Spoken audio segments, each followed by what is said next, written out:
et sa divinité n'est perceptible que par la présence dans la chair de Jésus-Christ. Je remercie d'abord tous les grands orateurs, les serviteurs de Dieu qui ont presté ensemble.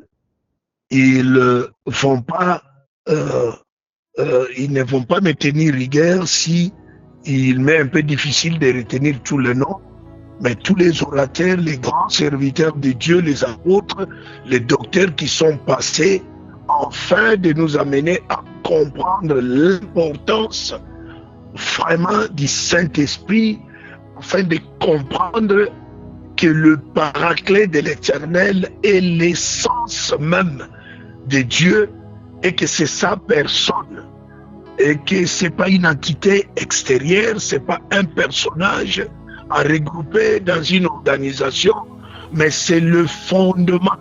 Écoutez, j'ai beaucoup apprécié l'intervention, le tout dernier aussi, l'intervention du révérend Christian qui avait parlé, jeudi, il a dit que le Saint-Esprit, c'était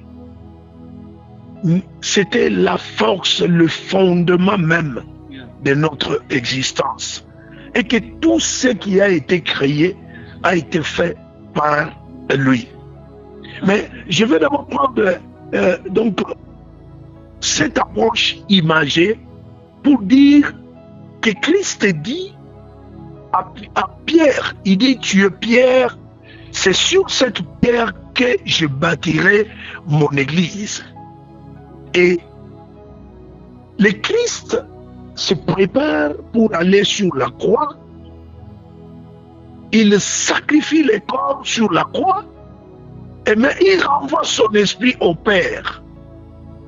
Mais le corps, il le sacrifie sur le bois. Il offre le sacrifice sur le bois. Mais quand il le récupère, il est ressuscité, il dit, je m'en vais, mais je reviendrai. Je serai avec vous et je serai en vous. Alors, je me suis dit que là, il y a une grande vérité qui peut nous démontrer que le Saint-Esprit est le fondement, est la base même de la divinité. Écoutez, il y a une écriture qui parle, qui dit que seul l'Esprit Saint sonde la profondeur de Dieu. Je me suis posé la question, j'ai dit, qu'est-ce qui peut connaître quelqu'un mieux que lui-même? On peut tromper son corps, on peut tromper son âme, mais sa conscience qui est le siège de l'esprit, on n'arrivera jamais à la tromper. Pourquoi? C'est parce que l'esprit qui est dans l'homme connaît ce que c'est l'homme. C'est pourquoi quand la parole du Seigneur parle, il dit que le Saint-Esprit sonde même la profondeur de Dieu. Il faut que le Saint-Esprit soit Dieu pour arriver à agir de la sorte. Alors là, je me suis posé la question, j'ai dit, la base est le fondement. J'ai pris le livre de Corinthiens, chapitre 1 Corinthiens plutôt, chapitre 6, le verset 19. Écoute, je me dis, Paul nous dit au verset 19, il dit, ne savez-vous pas que votre corps est le temple du Saint-Esprit qui est en vous, que vous avez reçu de Dieu et que vous ne vous appartenez point vous-même? Alors je me suis dit, ok. Donc, quand Christ bâtit sa maison, nous devons le savoir que pour que quelqu'un puisse bâtir sa maison, il doit d'abord acheter un terrain. Après avoir acheté un terrain, il va l'aménager. Après avoir aménagé le terrain, donc d'abord, il a acquis tous les actes de propriété pour que la terre là lui appartienne. Il fait les choix. Il va visiter son terrain. Il s'amende avec tout ce qui est exigé par la loi, ce qui est légal. Après la légalité, il a les documents des propriétaires. Après, il va aller aménager les terrains. Il va préparer la fondation. Il va d'abord aménager les terrains, rembler des blés. Il va arriver au point où il va désherber, enlever des souchets, faire tout ce qui ne permet pas qu'il puisse bien construire. Après les avoir faits, il va poser la fondation. Il va poser la fondation par rapport à sa pensée, par rapport à la maison qu'il pense habiter. Il va répartir la fondation par rapport à l'utilité, aux besoins de chaque pièce, qu'il va nommer à sa manière, qu'il va élever les murs à sa manière. Écoutez, peuple de Dieu, une fois que cette maison est bâtie, une fois que cette maison est construite, c'est le propriétaire de la maison qui va s'occuper de cette maison. C'est le propriétaire qui va l'aménager. Ah Seigneur, c'est le propriétaire qui prendra soin de la maison. Là où ça pointe, il va aménager pour que ça ne puisse plus pointer. Là où il y a le fissure, le propriétaire prendra soin que la fondation ne puisse pas ramener les fissures à l'édifice. L'Esprit me dit que c'est lui-même qui va meubler sa maison. Après avoir meublé sa maison, le propriétaire ne va pas habiter dehors, il habitera la maison et il prendra soin de sa maison. C'est pourquoi aujourd'hui l'Église, quand Christ dit à Pierre, tu es Pierre et c'est sur cette pierre que je bâtirai mon Église. Oh peuple de Dieu, j'ai fait la ramification avec ce qui est dit temple de Dieu, nos corps, et que nous sommes une maison d'habitation de Dieu par l'Esprit. Je me suis dit, là ça devient compliqué, là ça devient grand, là ça devient quelque chose que l'Église n'avait pas perçu. Nous lisons ça, mais nous ne faisons pas des ramifications avec ce que l'Écriture dit. Christ va bâtir sa maison et que sa maison est devenue le temple de Dieu. Je me suis dit, un homme, une femme que Dieu a racheté au prix de son sang, il a payé la loi par son sang de la rédemption. Il a acquis l'âme de quelqu'un par son sang en échange. Et une fois qu'il a acquis l'âme, il l'a aménagé de sa manière. Il l'a préparé de sa manière. Maintenant, quand il a terminé tout ce qu'il a fait à l'âme, il est maintenant venu habiter. Parce que les Écritures, la parole de Dieu nous dit que Dieu n'habite pas une maison faite de mains des hommes. Mais qui habite l'homme? C'est l'Esprit de Dieu. Ce n'est pas une entité extérieure, ce n'est pas le Fils de Dieu, mais quand l'Esprit habite dans un homme et que cet homme parvient à la maturité spirituelle, il acquiert la capacité de devenir fils de Dieu. Donc il devient l'image du Christ. C'est ça le Dieu qui le fait. C'est ça le Dieu qui nous amène à cette dimension. Il n'y a que Dieu qui nous amène à cette vérité-là. Écoutez, je lis en Jean 12, là, ils disent 2,12, Jean chapitre 2, 12, 1 plutôt 12, ils disent, ceux qui l'ont réussi, ceux qui ont crié en lui, il leur a donné le pouvoir de devenir enfants de Dieu. Mais remarquez là où ça dure. Il dit, ils ne sont pas nés de la volonté de l'homme, mais de Dieu. Alléluia. Et quand l'Esprit Saint vient habiter en nous, c'est Dieu qui habite en nous. Ce n'est pas trois entités antagonistes qui viennent opérer de sa manière et de sa façon, en son temps et à sa période, non. C'est le un Père qui dit, Shema Israël, je suis l'Éternel, votre Dieu. Or, moi, il n'y a point d'autre Dieu. Et le même Dieu là, les différents orateurs qui sont passés ont dit qu'au commencement, Dieu créa les cieux et la terre. Mais or, la terre, dans la version Bible de Jérusalem, ils disent, était tohibohu. Donc c'était un chaos. Et sur ce chaos-là, l'Esprit de l'Éternel se mouvait à la surface des eaux. Alléluia. Et dire l'Esprit de l'Éternel, c'est l'Éternel lui-même. Parce que les Écritures ou la parole du Seigneur disent que Dieu est esprit. Dieu est esprit. Et quand Christ est venu, il a dit, je reviendrai, j'habiterai en vous, je serai sur vous et j'habiterai en vous. Il fallait d'abord que l'entité spirituelle qui était devenue chair, parce que la Bible dit, au commencement était la parole est devenue chair. Et cette même parole, parce que la parole de Dieu, c'est l'esprit. Christ l'a dit, que les paroles que je vous ai dites sont vie et esprit. La parole qui était devenue chair, c'était cette parole qui était esprit, qui est devenue chair et qui a pris la ressemblance et l'image de l'homme pour habiter au milieu de nous. Il est venu parmi les siens.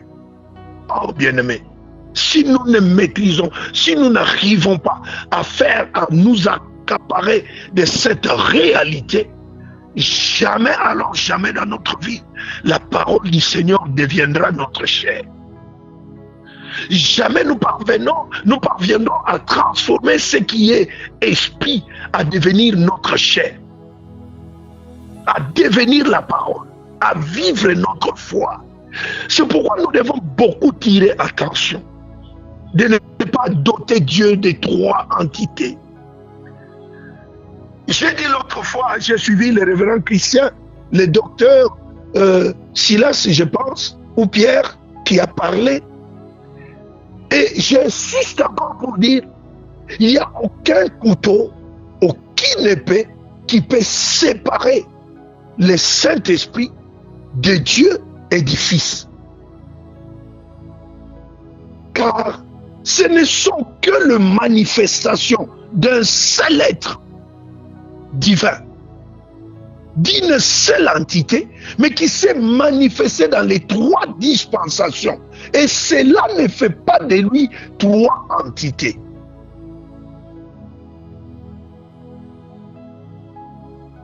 Je vais prendre l'exemple rapidement pour dire, nous avons par exemple le docteur Silas qui est là, mais le docteur a un corps.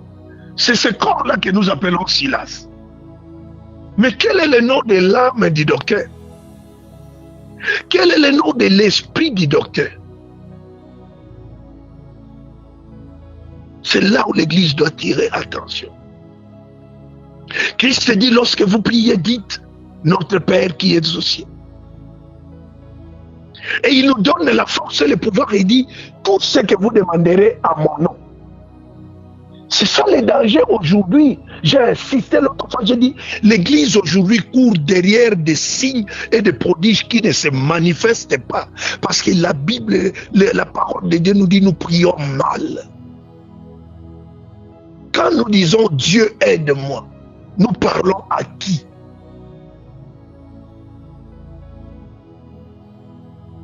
Quand nous venons dans l'église, dans nos louanges, nous disons que l'Esprit Saint descende. Mais l'Esprit Saint est déjà parmi nous. L'Esprit Saint est dans les assemblées de Dieu. L'Esprit Saint habite son corps, son temple. Quand nous allons l'appeler pour qu'il vienne d'où? Christ a dit, quand 2 ou 3 personnes sont réunies à mon nom, je suis au milieu. Mais qui est au milieu?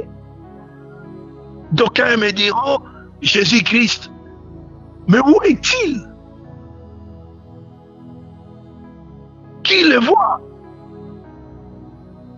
C'est parce que Christ s'est incarné, ce qui était esprit, qui était devenu chair dans une dispensation du salut. Après la mort et la résurrection, est retourné au Père dans l'esprit, et 49 jours plus un jour de la Pâque, ce même esprit divin est redescendu pour honorer Joël chapitre 2, 28. Je répandrai de mon esprit. On a parlé de l'esprit de l'Éternel. Aujourd'hui, l'Église doit être enseignée par l'esprit de Jésus-Christ. Aujourd'hui, l'opérateur des miracles, comme je venais de parler, c'est le propriétaire de la maison qui prend soin de sa maison. Si la peinture fane, c'est lui qui sait de quelle qualité de peinture il mettra pour embellir son édifice. C'est le propriétaire de la maison qui prendra soin de l'intérieur de la maison. Pourquoi? Parce qu'il s'est acquis cette chair que nous portons au prix de son sang. Ne perdons pas ça de notre vie. Il s'est acquis. Légalement, Christ, par son sang versé sur la croix, il a brisé la loi. Il a déchiré les ordonnances qui nous condamnaient. Il s'est acquis au prix de son sang les âmes qui étaient vouées à la mort, à la destruction. Et une fois que l'acquisition a été faite, une fois que le rachat a été opéré, Christ a érigé sa maison et il est venu habiter là-bas comme Dieu Emmanuel au milieu de nous.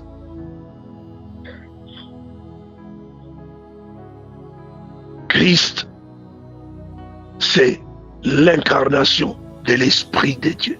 Ce n'est pas une entité extérieure, ce n'est pas une troisième personnalité, ce n'est pas une troisième manifestation. Non.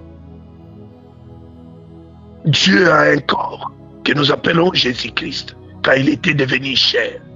Dieu a une âme. Dieu, cette âme-là, quand il est venu, il a pris notre corps, il a larmoyé avec nous dans les émotions. Dieu a un esprit. L'esprit de l'Éternel est sur moi. Il m'a oint par l'onction pour accomplir une mission. Et quand le Saint-Esprit est dans l'Église, l'Église devient son habitation. J'ai parlé du temple l'autre fois en passant. J'ai dit que le temple que Moïse avait vu et que Dieu avait insisté qu'il reproduise le modèle n'était tout autre que l'image de Jésus-Christ. Car le parvis visible que le peuple d'Israël voyait, ils appelaient ça les temples. Mais Israël n'accédait pas au lieu saint. Pire même au risque de la mort, dans les très saints, les saints des saints. Et quand Christ est venu pour abolir la loi, il a apparu pour nous montrer l'image visible de celui qui était invisible. Et la parole le répète, il dit qu'il a pris à Dieu qu'il habita en lui toute la plénitude de la divinité. Lui-même, le Dieu visible, l'invisible mais apparent, il a dit, c'est lui qui m'a vu, a vu le Père. Car le Père, je suis dans le Père et le Père est en moi.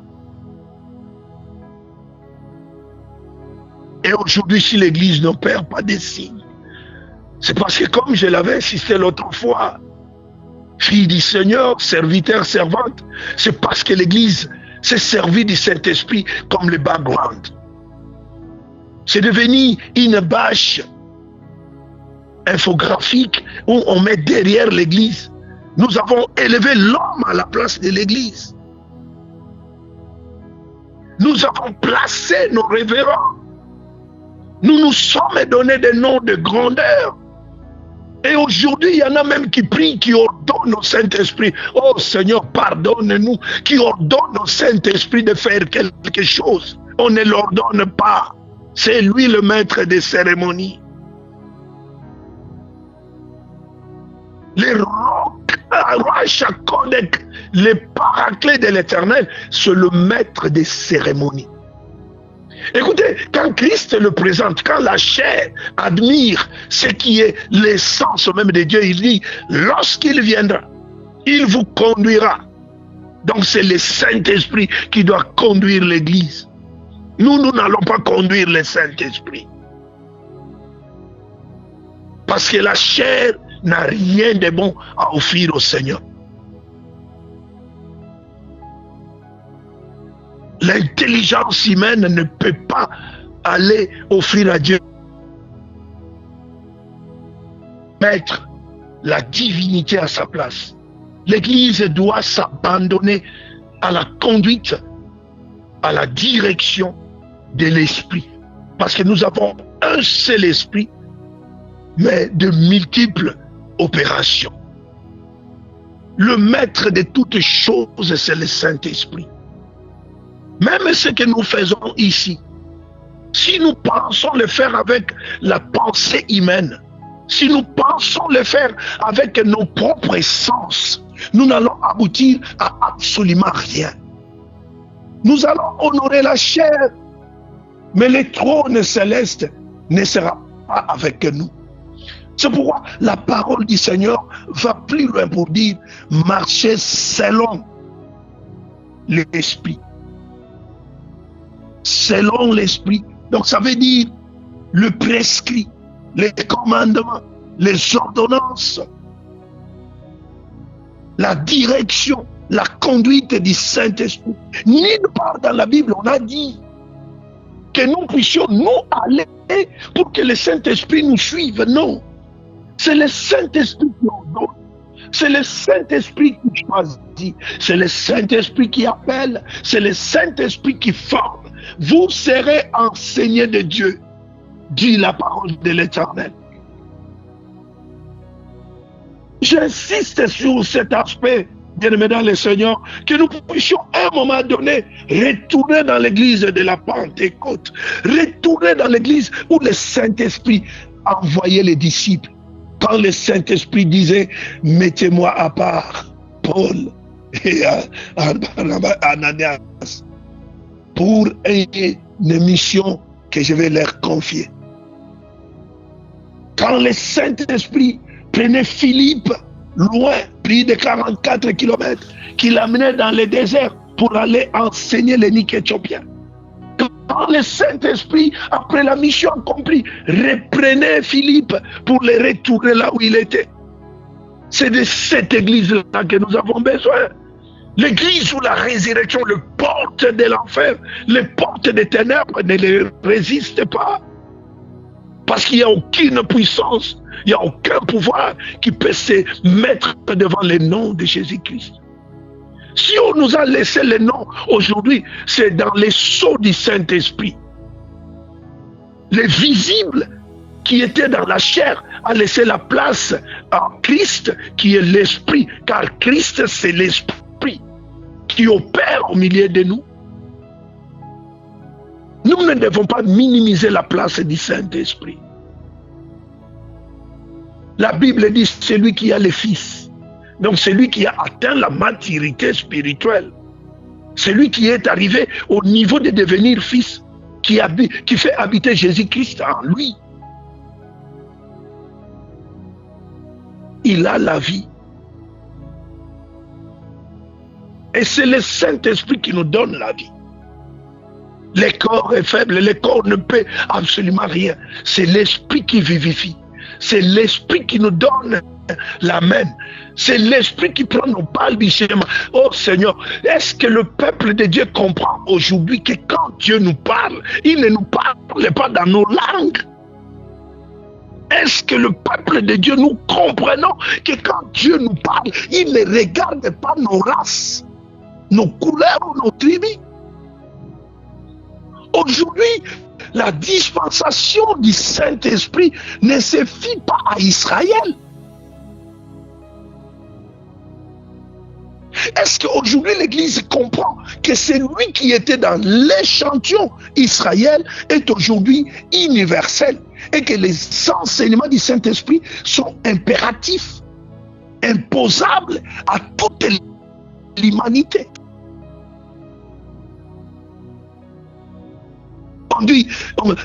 La parole du Seigneur dit, ceux qui sont conduits par l'Esprit sont fils de Dieu. Que l'Église se laisse conduire par le Saint-Esprit.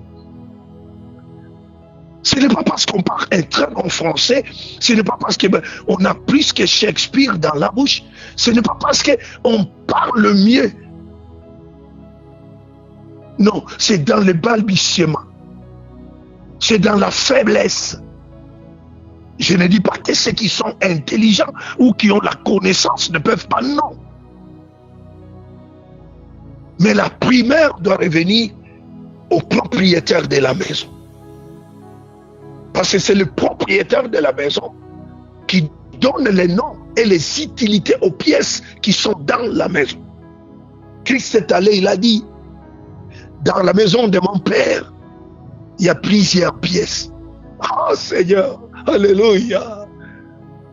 C'est le Saint-Esprit qui appelle les révérends. Christian, il dit c'est les salons. Là où tout le monde viendra se rencontrer.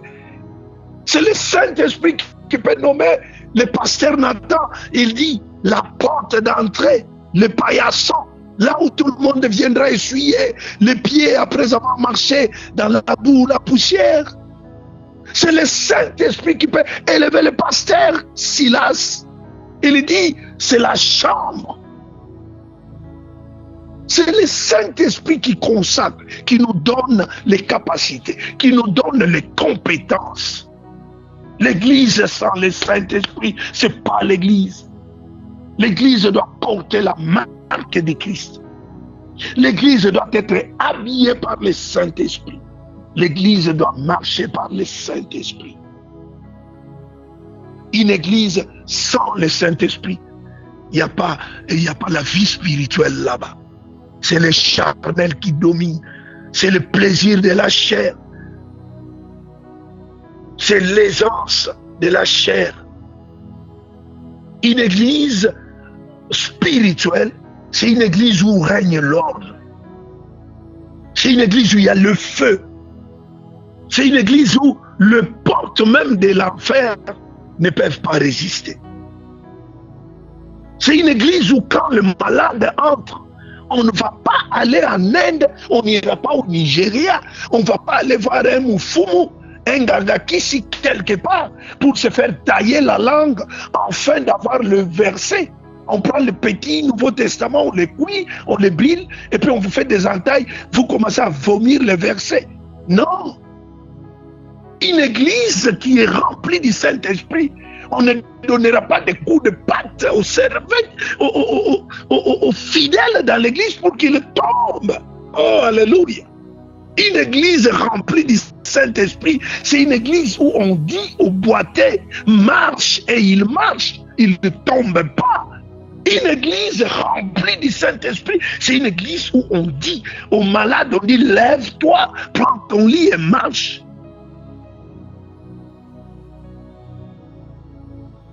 C'est quand l'esprit est attristé, quand il nous regarde. C'est comme ça que l'homme prend la place. C'est comme ça que l'impostat s'érige, il se met là-bas. C'est comme ça que ça devient un culte de personnalité. C'est comme ça que ça devient froid.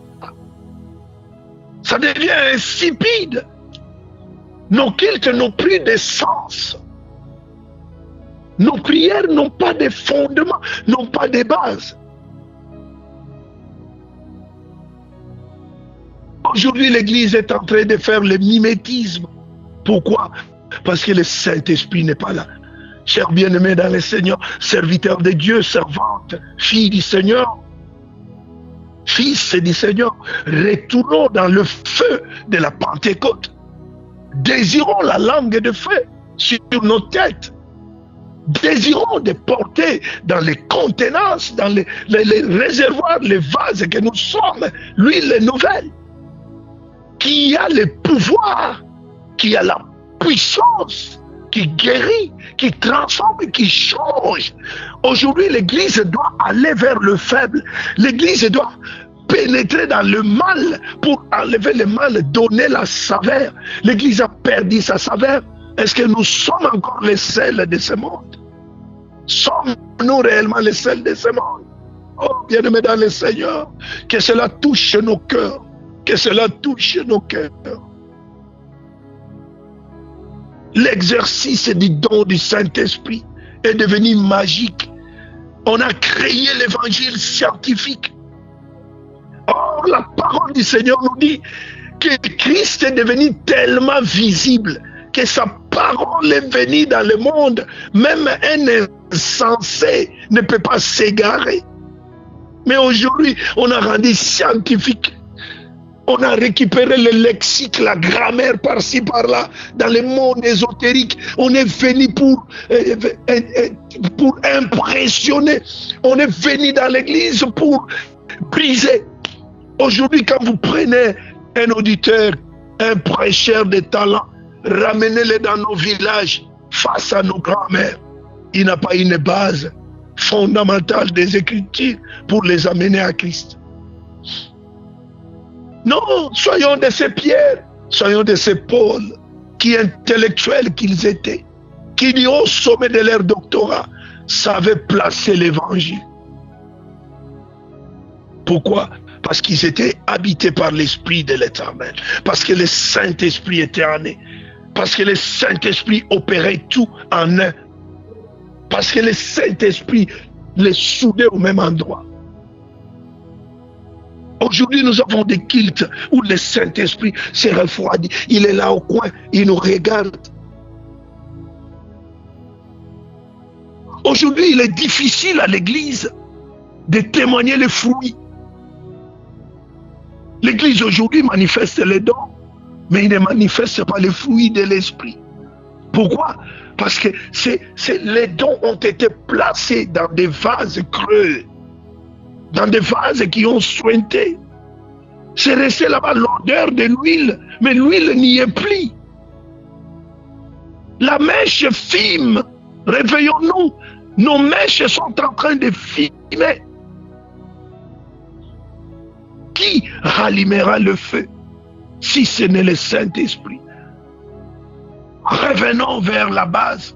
Revenons vers le fondamental. Revenons vers l'apostolique. Revenons dans la fondation. C'est pourquoi le Saint-Esprit doit être le maître de toutes nos cultes. Et de tous nos cultes, de toutes nos prières, de notre adoration. Écoutez, il dit, vous adorerez le Père en esprit, car Dieu est esprit. Il faut que nous puissions élever une dimension où le mot, nos phrases dans nos langues ne puissent plus rien dire.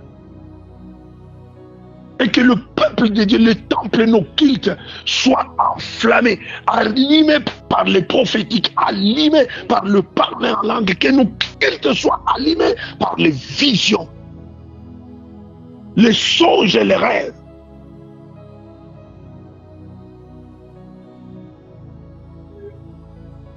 Il faut que le vrai puisse retrouver sa place. Ne faisons pas semblant d'ignorer qu'une église sans le Saint-Esprit ne peut pas aller de l'avant.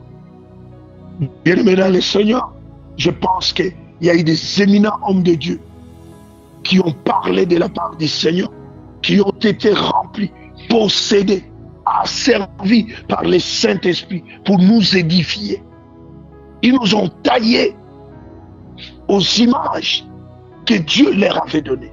Une fois que les pierres vivantes ont reçu leur forme, ils seront travaillés dans les ateliers qui sont les églises locales pour enfin que nous soyons préparés à être amenés comme des pierres vivantes dans l'église corps du Christ qui est l'église universelle, afin que nous puissions ressembler à Christ. Sans le Saint-Esprit, nous ne ressemblerons ni en image, ni en caractère à Jésus-Christ.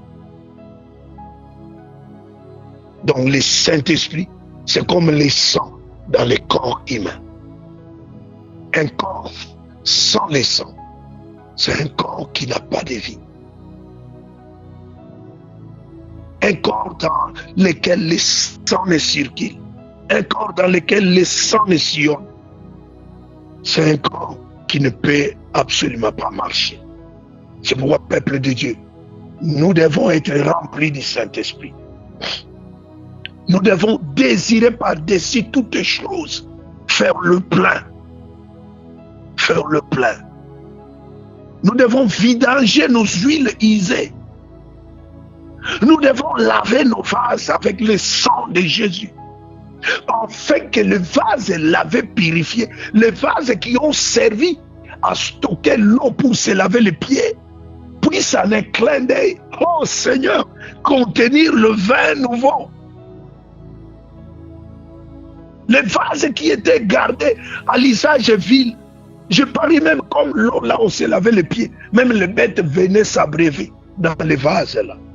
Mais quand il est apparu, le Tout-Puissant, quand il est apparu, l'invisible mais apparent, quand il est apparu, la parole créatrice, la mère de l'univers, la mère de la création, la parole, quand elle est devenue chair. Et cette parole créatrice, elle a dit, renversez l'eau, nettoyez et remplissez. Quand on a rempli, il a dit goûtez et amenez au maître de la fête. Vous tous ces serviteurs, servantes qui êtes maîtresses ou maîtres de la fête, distribuez le vin nouveau. Renversez l'eau qui a servi pour laver les pieds. Nettoyez les vases. Nettoyez les vases. Partagez le vin, afin que le peuple de Dieu s'enivre, afin que le peuple de Dieu dise, où avez-vous gardé ce bon vin? Aujourd'hui, nos cultes sont devenus insipides, nos cultes sont devenus monotones, nos cultes sont devenus chroniques. Pourquoi? Parce que maintenant, nous cherchons. Nous cherchons. Nous ne trouvons pas. Nous cherchons.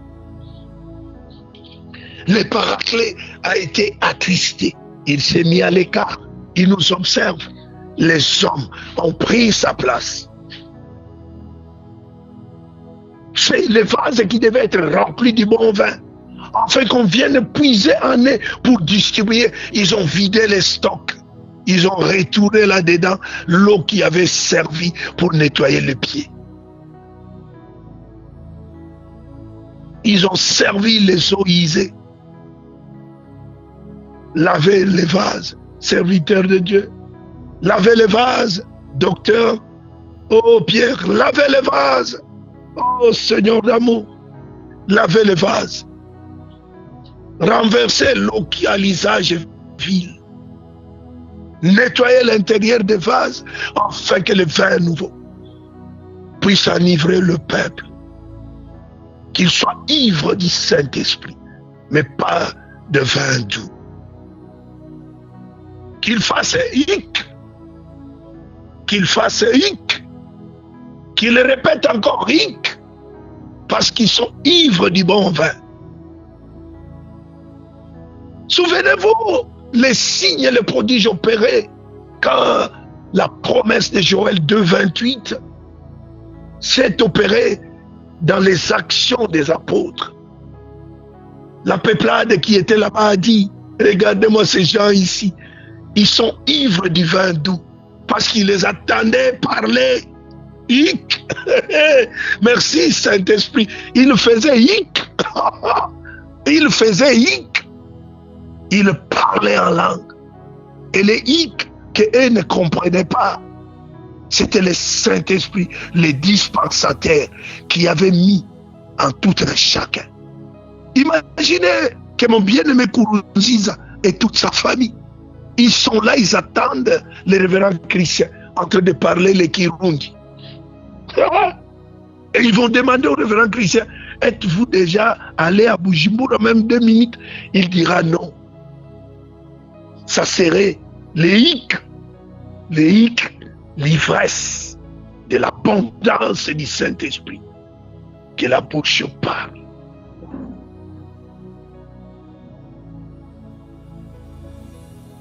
Imaginez un Allemand qui est là, qui attend le pasteur Pierre. Oh Seigneur. Ou bien ma sœur Alice Kourouziza. Je parie que c'est la sœur à notre bien-aimé de l'autre fois qui parle le Kikongo. Et ça serait un hic, l'ivresse du Saint-Esprit. Soyons ivres. Et quand nous sommes ivres du Saint-Esprit, c'est que nous sommes possédés par l'Esprit de Christ et on nous appellera. Et à ce moment-là seulement, que l'Église dira qu'il est le reflet de Jésus-Christ. Et le monde verra qu'il est en nous. Peuple de Dieu, laissons le Saint-Esprit orienter les choses. Laissez-le nous conduire.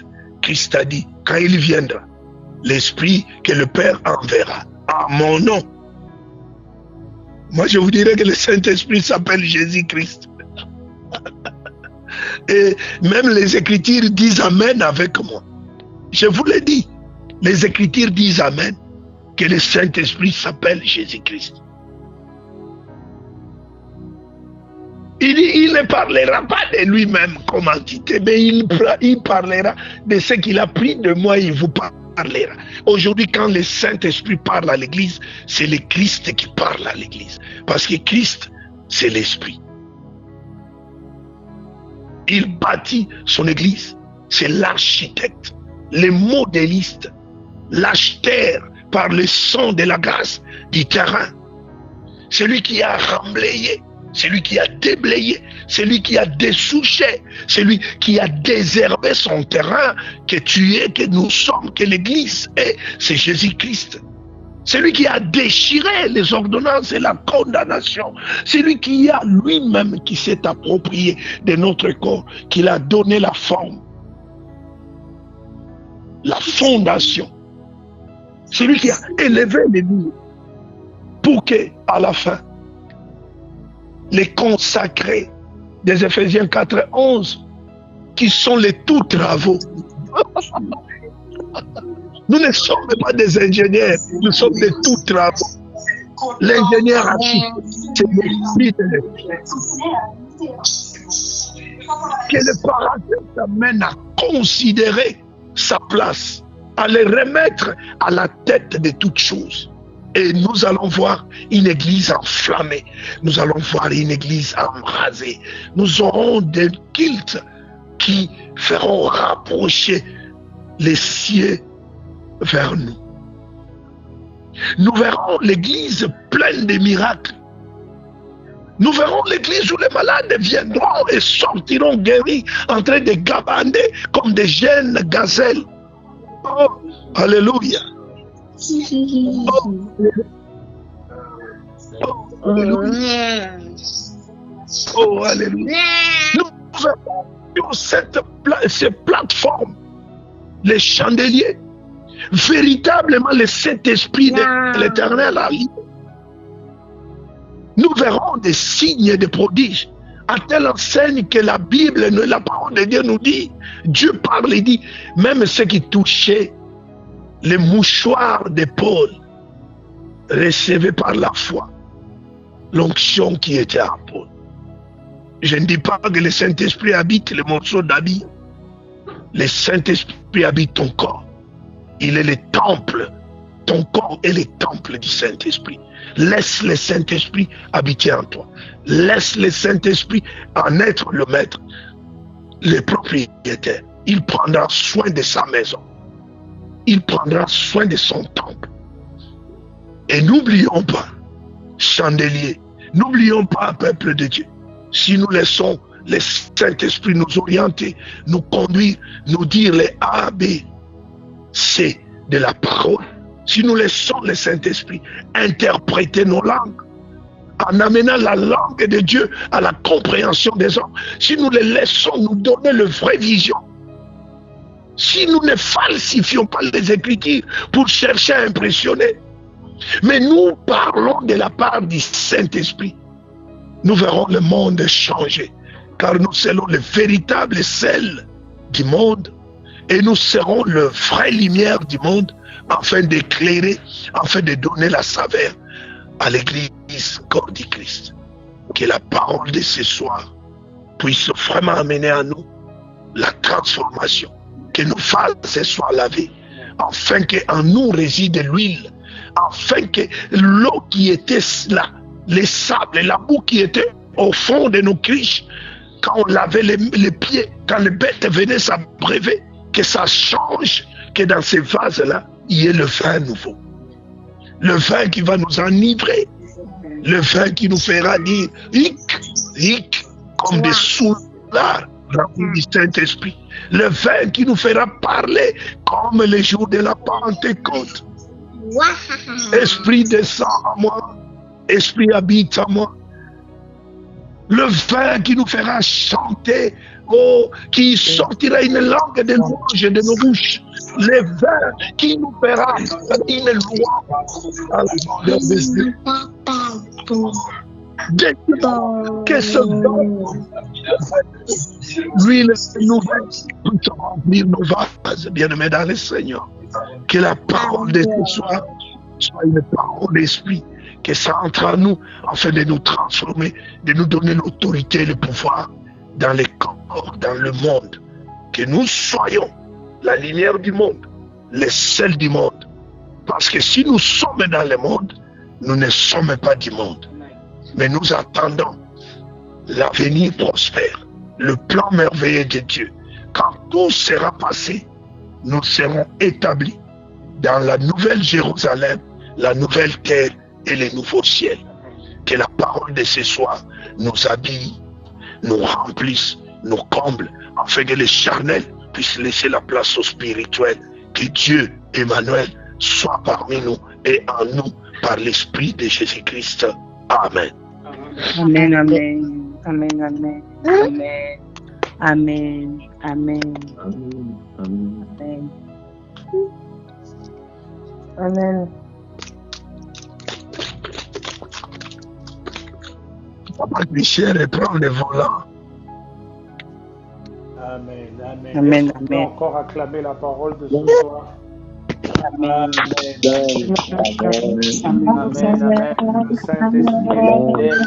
Le Saint-Esprit est fidèle. Amen.